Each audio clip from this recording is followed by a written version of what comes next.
What's going on, everybody? Genesis Jones here with Total G-Shockers, and in this video we'll be comparing the No.1 F7 to the GPR-B1000 Rangeman.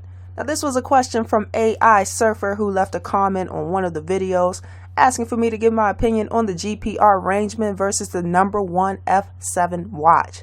So shout out to you, AI Surfer, thanks for the question. So let's get into it.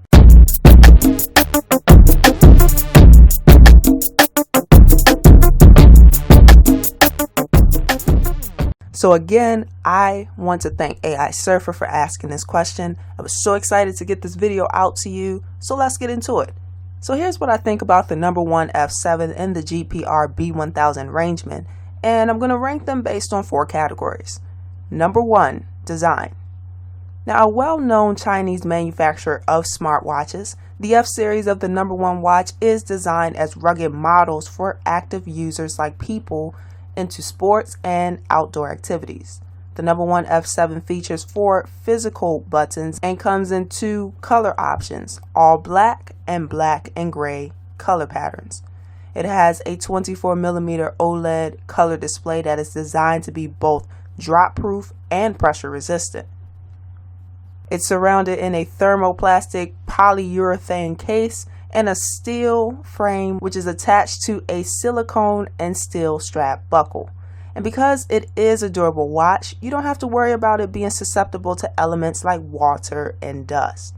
Now for the Rangeman, G-Shock chose to augment its Master G watches with smart features that are relevant to the series theme, which is absolute toughness. So you can access modes and features using the 2 buttons on the left, and you can navigate and select them using the crown on the right. By constructing the Rangeman in this way, you have the luxury of not being confused and frustrated by controlling the watch with various buttons on the side of the watch. Now it has a 60mm case, weighs 142 grams, and is a big, bold watch that isn't for the faint of heart. Definitely resembling the style of a Mudmaster, the Rangeman also has a construction that combats dust, dirt, shock, high and low temperatures, mud, and water up to 200 meters. It also comes with a sapphire crystal over the face for extra damage control. The strap is reinforced with carbon fiber, which is a sturdy watch band material that is also comfortable while on your wrist. The full digital display is easy to read, and the backlight is bright and clear enough to illuminate the screen whenever you need it. It's not a huge screen, and it may take some time to learn some of the details on the screen. Number 2, battery life. The No.1 F7 is powered by a 400 milliamp hour battery. When the GPS is on, the battery will last approximately 16 hours, but with the GPS mainly off, the battery on the smartwatch will last approximately 20 days.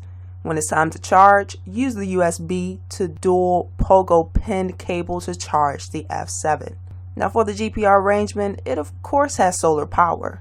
If there is no light that the Rangeman can access, then Casio also supplies a wireless charger that takes the battery to full charge in 5 hours. Now for non-GPS function use, the battery life in this state is anywhere between 2 months to 29 months. With GPS on continuous reception, expect a battery life of approximately 33 hours. Number 3, software app. When it comes to the software, the F7 uses H+, a proprietary app that controls notifications from apps installed on the connected smartphone and call forwarding to keep relevant reminders and alarms. H+ also serves as a central location for syncing data and getting readouts on your activities. In addition, you also have the option to view past history. When you set up a user profile with your height, age, gender, and weight, it will give you access to even more metrics such as your BMI and heart rate. With this software app, however, there's no way to change the watch face, which can be a bit annoying since the default face of the F7 looks more like a 90s era website in terms of both its color and font choices.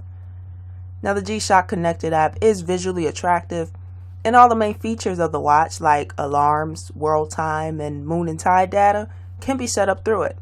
We've noticed that connecting the watch to the app using an iPhone tends to be a lot easier than that on an Android. Number 4, other features. Now when it comes to the features, the F7 has GPS integration and comes equipped with functions like the pedometer, heart rate monitor, barometer, altimeter, thermometer, and compass. Bluetooth 4.2 is used to connect the watch to either an Android or iPhone. The Rangeman is the first solar charged G-Shock watch with GPS, but it's not meant to navigate you to work and back. At least not quite yet. It's really meant to get you from point A to point B, and it's able to do this on the screen with directional guidance, which is based on the G-Shock connected app. With the built-in GPS, it's able to track the watch so that it doesn't drain the battery on your phone while the routes and waypoints are created in the app. And when your adventures are successfully tracked, they can be viewed as a timeline or on a 3D map if you choose. The customizable screen shows you everything from barometric pressure, sunrise and sunset times, and world times to GPS waypoint data. In addition, the Rangeman comes with a compass, barometer, altimeter, thermometer, moon tide, world time, etc., where you have the option to swap between the metric system, right, so we're talking meters, Celsius, hectopascals, or the imperial system, which is feet, Fahrenheit, inches of mercury, etc. Now for the F7, it's important to note that although there is an option to swap between the metric and imperial system, this may not be the best bet, especially if you're an American that is used to the imperial system. So that means that temperature readings and speed are measured in Celsius and kilometers instead of Fahrenheit and miles. So those are the similarities and differences. Now the million-dollar question. Which one is better? Well, it depends. Number one has a working history creating smartwatches and fitness wearables to suit a wide variety of uses, and among its latest devices, the F7 stands out as a wearable that caters to the fitness purist above all. It doesn't come with the touchscreen, which is the same for the Rangeman.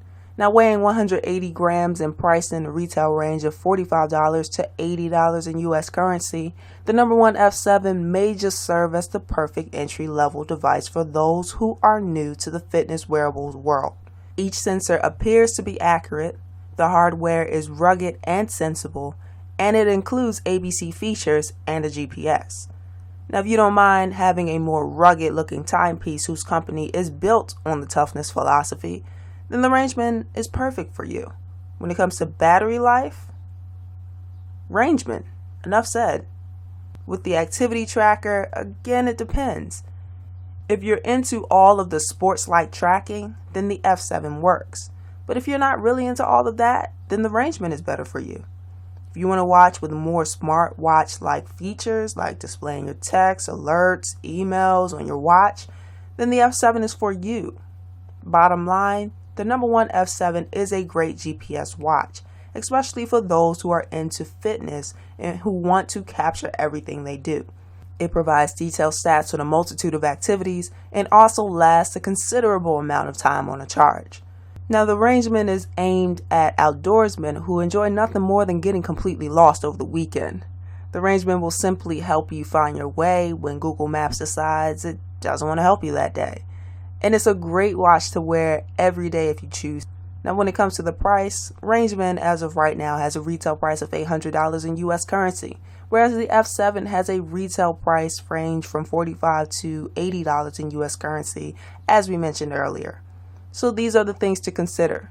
For me personally, I would choose the Rangeman because of the battery life options, the full functionality with the iPhone, which I have, the water resistance range, and the overall look.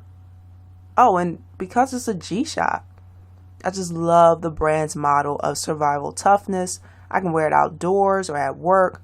For me, I believe Rangeman is the better choice, but that's just my opinion. Anyway, I hope this comparison helped you out. So that's all for today, everyone. If you're on the fence with whether to get the number one F7 or the G-Shock GPRB1000 Rangeman watch, hopefully this video helped to iron out the similarities and differences between them. Thanks so much, AI Surfer, for the question.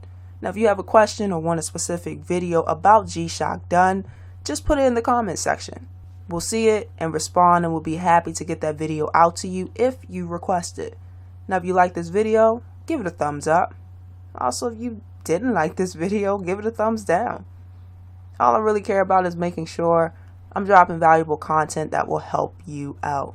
So your feedback is greatly appreciated. Also, if you haven't already, go ahead and subscribe and make sure to hit that notification bell so that you can get notified when our content hits YouTube. That's all for today. I'll talk to you soon. And as always, continue to rock your G-Shock non-stop. Deuces!